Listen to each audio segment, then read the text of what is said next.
छोटा सा सवाल आप सभी से, क्या हम लोग ये धर्म के नाम पे लड़ना खत्म कर सकते हैं? आचार्य जी, आपसे एक मेरा स्पेशल सवाल है।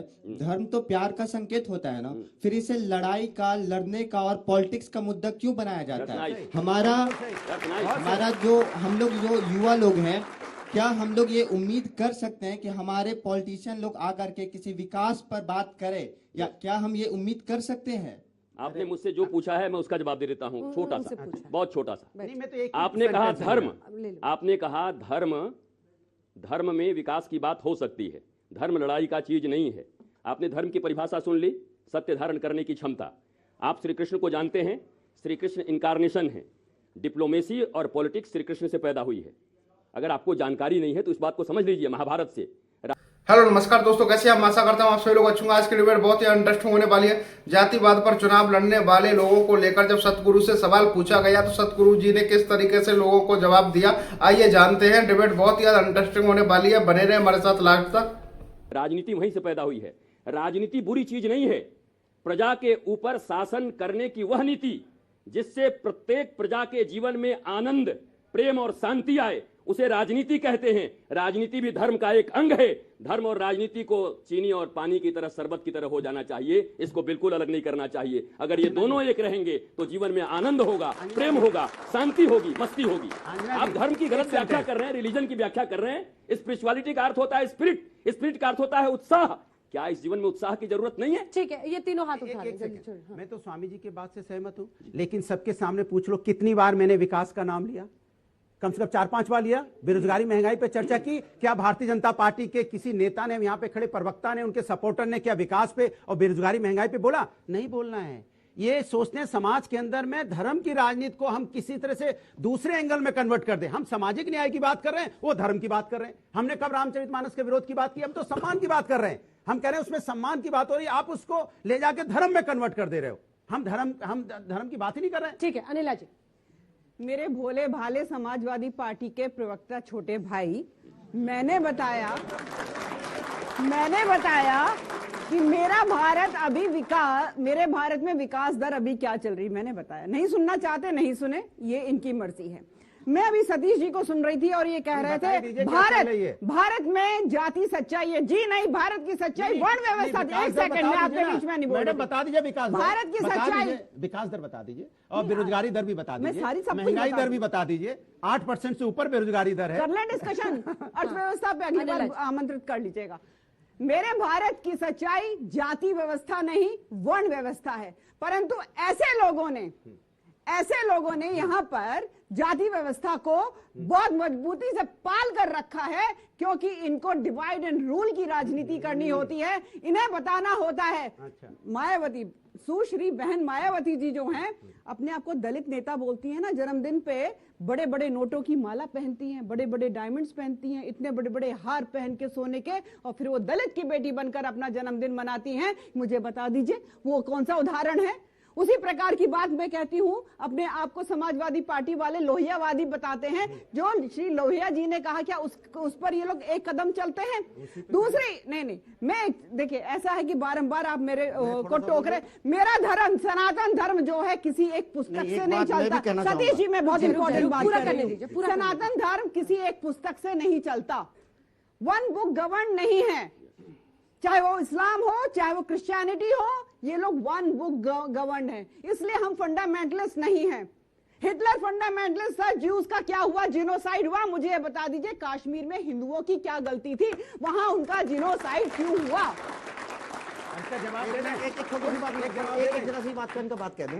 अनिला जी ने एक बात कही है, देखिए यही मेरा विरोध है। ये नजरिया जो है ना, सुनिए, पॉलिटिकल होने वाले हैं। बहन जी के गले में नोटों की माला है, तो आपने ये सपना देखा था ना कि दलितों के गले में जूतों की माला होगी। सुनिए मेरी बात तो सुनिए। ये भारत की परंपरा है, तमाम शादी के मौके के ऊपर हर व्यक्ति के गले में नोटों की माला पड़ी है। अगर एक दलित ने नोटों की माला डाल दी, आपका सपना खराब हो गया। आपको ये लगता है कि इस देश के दलितों के गले में नोटों की माला हो? एक मेरी बात तो सुनिए।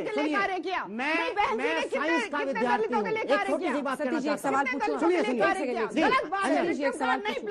अभी मौजूदा राष्ट्रपति कौन है इस देश के? आदिवासी। हाँ, उससे पहले कौन थे? दलित। क्या प्रॉब्लम है?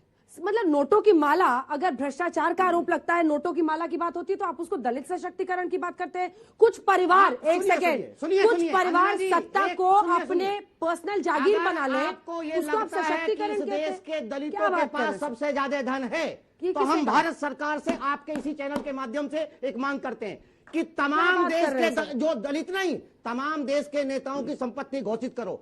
तमाम देश के गरीब इनके नेता हैं, इनके बीजेपी के लीडर्स के पास कोई धन नहीं है, रोज मांगते खाते हैं, रोज कहीं ना कहीं पैदल चलते हैं। सुनिए, एक छोटी सी बात कहूंगा, नोटों की माला, विवाद नहीं है, नोटों की माला सशक्तिकरण नहीं है प्रभु। विवाद नहीं है। एक छोटी सी बात कहूंगा, पढ़ा लिखा होने के नाते कहूंगा कि देखिए, साइंस का विद्यार्थी हूं और डार्विनवाद दुनिया में चलता है। जो समय के अनुकूल अपने आप को ढालेगा वही कहीं ना कहीं जिंदा रहेगा।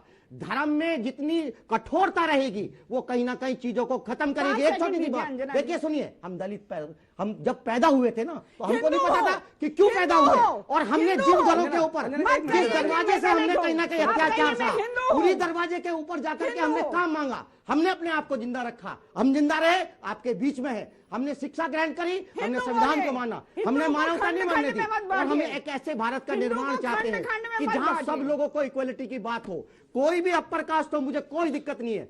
महिला चाहे किसी भी समाज की हो, निश्चित रूप से उसका सम्मान होना चाहिए। तुलसीदास जी हो या कोई भी हो, बेटी बेटी सबकी होती है। ये दलित की बेटी है, शूद्र की बेटी है, पिछड़े की बेटी है, अलग की बेटी, गलत है। इसके ऊपर कहीं ना कहीं तुलसीदास जी की ये गलती है, इसको मान लेना चाहिए। 5 सेकंड। देखिए, अभी जब मैंने इनसे प्रश्न किया कि बहन मायावती जी दलित की बेटी को कहकर अपनी राजनीति करती हैं, 10 कार्य गिना दीजिए जो उन्होंने दलितों के लिए किया, और नहीं गिना पाए। मैं 20 काम जो योगी आदित्यनाथ जी ने किए हैं मैं गिनवा सकती हूँ। दूसरी बात, एक बात कहना चाहती हूँ अंजना जी, मेरे भारत में 3 त्रासदियों का सामना किया है। एक सेकंड शांत रहिए, सुन लीजिए। बहुजन समाज पार्टी बहुत बढ़िया, बहुत बढ़िया। देखिए, सुनिए, तालियां बजाइए। मायावती के यहाँ पर स्पोक्सपर्सन बन के आए हैं या दलित एक्टिविस्ट? मेरा कहना ये है कि अब आपका पॉलिटिकल जो क्लीनिंग है वो मुझे बुरी लगती है। सुनिए, मैं बात कहूंगा, ऐसा नहीं है, आप बोलेंगे, उनको बोलेंगे। ऐसा नहीं होगा। गंगा एक्सप्रेस वे बनेगा तो गंगा प्रदूषित हो जाती है। अगर ये गंगा एक्सप्रेस वे बनाने की बस शांत रहिए, शांत रहिए, हो गया बहुत। ठीक है सतीश, बहुत हो गया, शांत रहिए। आपका विक्टिम कार्ड नहीं चलने वाला है। विक्टिम कार्ड नहीं है। और अभी इन्होंने कहा कि धर्म से क्या पेट भरता है?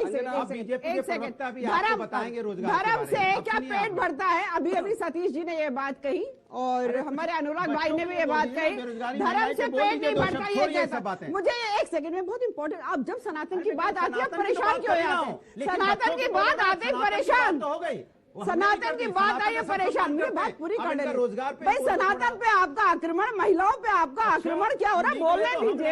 बोलने दीजिए, क्यों चुप करा रहे हैं? देखिए, ऐसा है कि अभी इन्होंने कहा कि धर्म से क्या पेट भरता है। मुझे ये बता दीजिए, जब डॉक्टर सर्जरी करने के लिए ओटी में जाते हैं तो क्या वो अपने ईश्वर को याद नहीं करते हैं?